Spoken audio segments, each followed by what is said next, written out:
ଅଣସର ଘରେ ଗୁପ୍ତ ଉପଚାର ପରେ ଜ୍ୱରରୁ ସମ୍ପୂର୍ଣ୍ଣ ସୁସ୍ଥ ହୁଅନ୍ତି ଶ୍ରୀଜଗନ୍ନାଥ। ମହାପ୍ରଭୁଙ୍କ ଅଣସର ଶେଷ ପରେ ଦୁଇଟି ଗୁରୁତ୍ୱପୂର୍ଣ୍ଣ ନୀତି ହୁଏ। ତାହା ହେଲା ନବଯୌବନ ଦର୍ଶନ ଓ ନେତ୍ରୋତ୍ସବ। ଅଣସର ପରେ ପ୍ରଥମେ ନବଯୌବନ ଦର୍ଶନ ଓ ପରେ ହୋଇଥାଏ ନେତ୍ରୋତ୍ସବ। ଶ୍ରୀଜୀଉଙ୍କ ନବଯୌବନ ଦର୍ଶନ ପୂର୍ବରୁ ଅଣସର ତାଟିରେ ପୂଜିତ ପଟିଦିଅଁମାନଙ୍କୁ ବିସର୍ଜନ କରିଦିଆଯାଏ।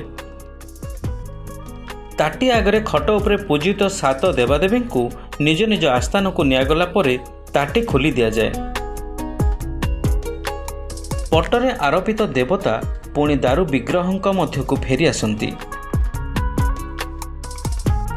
ଶ୍ରଦ୍ଧାଳୁମାନେ ସେମାନଙ୍କୁ ପୁଣି ଦାରୁବ୍ରହ୍ମ ରୂପରେ ଦର୍ଶନ କରନ୍ତି। ଅଣସର ଶେଷରେ ପୁଣି ଜଗନ୍ନାଥ ଯେଉଁଦିନ ଭକ୍ତମାନଙ୍କୁ ଦର୍ଶନ ଦିଅନ୍ତି ତାହାକୁ ନବଯୌବନ ଦର୍ଶନ କୁହାଯାଏ। ଖଡ଼ି ଲାଗି ଓ ବନକ ଲାଗି ପରେ ମହାପ୍ରଭୁଙ୍କ ବିଗ୍ରହ ନୂଆପରି ଉଜ୍ଜଳ ଦିଶୁଥିବାରୁ ଏହାକୁ ନବଯୌବନ କୁହାଯାଇଥାଏ। ଏହି ସମୟରେ ମହାପ୍ରଭୁ ରତ୍ନ ସିଂହାସନକୁ ଆଉ ବିଜେ କରନ୍ତି ନାହିଁ।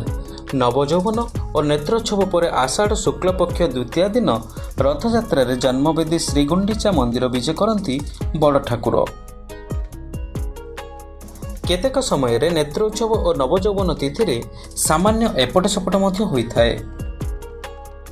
ନବଯୌବନ ଦର୍ଶନ ପରେ ଶ୍ରୀଜୀଉମାନଙ୍କର ନେତ୍ରୋତ୍ସବ ନୀତି କରାଯାଏ। ତେବେ କ'ଣ ଏହି ନେତ୍ରୋତ୍ସବ? ନେତ୍ରୋତ୍ସବର ଅର୍ଥ ହେଲା ମହାପ୍ରଭୁମାନଙ୍କ ଚକ୍ଷୁ ବା ନେତ୍ରରେ ନବଯୌବନ ବେଶର ଅନ୍ତିମ ସ୍ପର୍ଶ।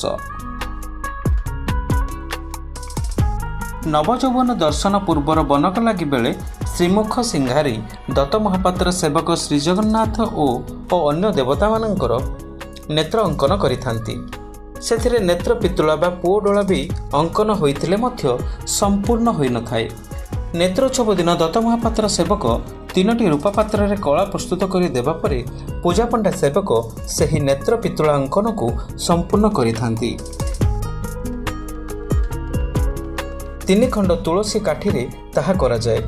ରାଘବ ଦାସ ମଠରୁ ଆସିଥାଏ ତୁଳସୀ କାଠି। Bureau report, silk city local.